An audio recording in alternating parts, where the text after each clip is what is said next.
నుండి రాజకీయాల్లోకి వచ్చి తొలి ప్రయత్నంలోనే 5 దశాబ్దాల అనుభవం ఉన్న పార్టీలను ఓడించి విజయ్ కొత్త చరిత్ర సృష్టించారు.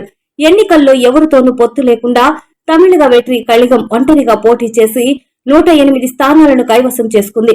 ప్రభుత్వం ఏర్పాటుకు 118 సీట్లు అవసరం కాగా విజయ్ గెలిచిన 2 సీట్లలో 1 పోగా నికర బలం 107గా ఉంది. మ్యాజిక్ ఫిగర్ కోసం కాంగ్రెస్ 5, వీసీకే 2, సిపిఐ 2, సిపిఎం 2 పార్టీలు విజయ్ కు మద్దతు ప్రకటించాయి. పూర్తి సంఖ్యాబలం 118 నిరూపించుకున్న తర్వాతే ప్రభుత్వ ఏర్పాటుకు గవర్నర్ గ్రీన్ సిగ్నల్ ఇచ్చారు. మద్దతు ఇచ్చిన 4 పార్టీలకు కేబినెట్ లో చోటు కల్పిస్తూ విజయ్ నాయకత్వంలో కొత్త ప్రభుత్వం కొలువుదీరనుంది.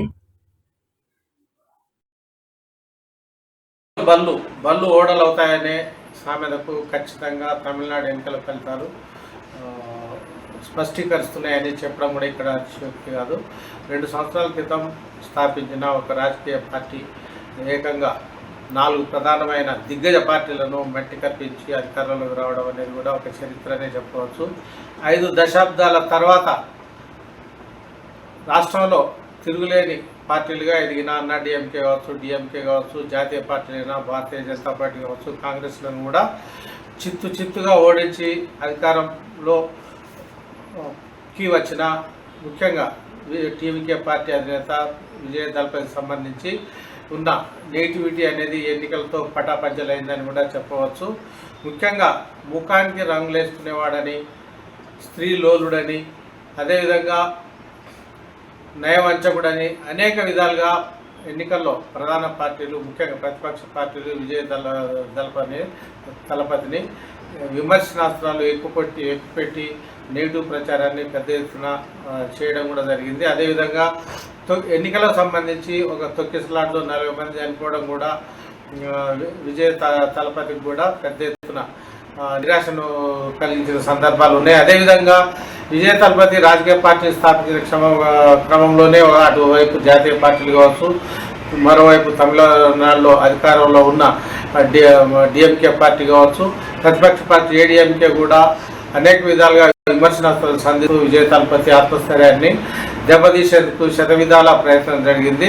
అదొక పనికిరాని పార్టీ అంటూ కూడా మరోవైపు దళపతిని వ్యక్తిగతంగా కూడా టార్గెట్ చేయడం కూడా జరిగింది. మరోవైపు విజయ్ దళపతికి ఉన్న ఇమేజ్ని దృష్టిలో పెట్టుకొని విజయ్ దళపతి అధికారంలో రాకుండా ప్రచారాన్ని సరిగ్గా చేయకుండా కూడా ఎన్నో విధాలుగా వ్యక్తిగత హననానికి పాల్పడినప్పటికీ కూడా విజయ్ దళపతి ఏమాత్రం కూడా వెనకడికి అయితే వేయలేదు. అక్క, చెల్లి, అమ్మ అనుకుంటూ, అన్న, తమ్ముడు, తండ్రి అనుకుంటూ కూడా ఆయన తన ఎన్నికల ప్రచారాన్ని అయితే అప్రతిహతంగా నిర్వహించి దూసుకెళ్లడం అయితే జరిగింది. ముఖ్యంగా తమిళనాడు రాష్ట్ర ముఖ్యమంత్రి స్టాలిన్ మాత్రం అంకులంటూ కూడా ఆయన పదులైన అస్త్రాలతో పంచ్ డైలాగులతో కూడా ఎన్నికల ప్రచారాన్ని అయితే హోరెత్తించడం జరిగింది. తన సూపర్ స్టార్ ఇమేజ్కి తగ్గట్టుగానే తన ఇమేజ్ని ఏమాత్రం తగ్గకుండా తన ప్రచారాన్ని అయితే హోరెత్తించారు. మరోవైపు రాజకీయ ప్రత్యర్థులకు కూడా బెంబేలెత్తించడం జరిగింది. 2 సంవత్సరాల క్రితం స్థాపించిన ఎలాంటి రాజకీయ అనుభవం లేని విజయ్ దళపతి అధికారంలోకి ఏమొస్తాడులే అని పెదవి విరిచిన రాజకీయ పార్టీలను కూడా మట్టి కల్పించడం ఒక విజయ్ దళపతికి చెల్లిందని కూడా భావిస్తున్నారు. ముఖ్యంగా అక్రమ కేసులు కావచ్చు, ఢిల్లీ చుట్టూ కోర్టులకు హాజరు కావడం కావచ్చు, మరోవైపు వ్యక్తిగత హననానికి పాల్పడడం కావచ్చు, ఇతర అనేక ఆరోపణలే కాకుండా చివరకు విజయ్ దళపతి చివరి సినిమా జననాయకన్ సినిమాకు కూడా సెన్సార్ సర్టిఫికేట్ ఇవ్వకుండా అది ఇప్పటికి కూడా రిలీజ్ కాకుండా కేంద్ర ప్రభుత్వం తొక్కిపెట్టిందనే అనేక విమర్శల నేపథ్యంలో విజయ్ దళపతి తన ఎన్నికలను అయితే నిర్వహించడం కానీ ఎన్నికల ప్రచారంలో తనదైన శైలిలో ఇమేజ్కి ఏమాత్రం తగ్గకుండా ఓటర్లను ఆకట్టుకుంటూ అప్రతిహతంగా దూసుకెళ్లిన విజయ్ దళపతి ఒంటరిగా పోటీ చేసిన నేపథ్యంలో చాలా ఇతర రాజకీయ పార్టీలు కూడా అది నిందించడం జరిగింది. 234 మంది, అందులో మ్యాజిక్ ఫిగర్ని చేరుకోవాలంటే 118 మంది అది ముఖ్యమంత్రి పదవి అధికారంలో రావాలంటే అవసరం ఉంటుంది. అయితే విజయ్ దళపతి స్థాపించిన టీవీకే పార్టీ ఇప్పటికే దాదాపుగా 110 స్థానాలు ఎప్పుడో దాటిన నేపథ్యంలోనే ఫలితాల చివరి టైం వరకు మ్యాజిక్ ఫిగర్ని అందుకుంటుందని భావిస్తున్నారు. అది కాని పక్షంలో అటు బీజేపీ వైపు నుంచి కానీ, ఇటు కాంగ్రెస్ వైపు నుంచి కానీ, లేకపోతే ఇటు మరోవైపు ఈ డిఎంకే పార్టీ నుంచి కూడా మద్దతు లభించే అవకాశాలపై కూడా విషయాలు అయితే జోరుగా సాగుతున్నాయి.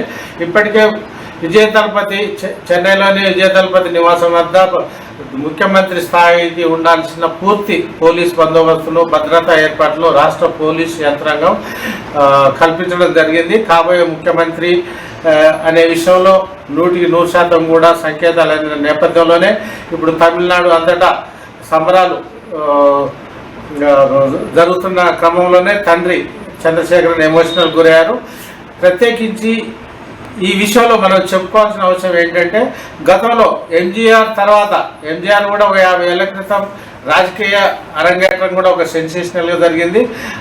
ఎంజీఆర్కు వారసురాలిగా తన సహనటి జయలలితను కూడా ప్రకటించడం జరిగింది. ఆ క్రమంలోనే ఎంజీఆర్ అనంత పరిణామ క్రమంలో జయలలిత ముఖ్యమంత్రిగా కూడా తుదిశ్వాస విచ్చే వరకు కూడా సీఎంగా కొనసాగిన సందర్భం ఉంది. అదే సందర్భాన్ని ఇప్పుడు తమిళనాడులో దేశవ్యాప్తంగా పోల్చడం జరుగుతుంది.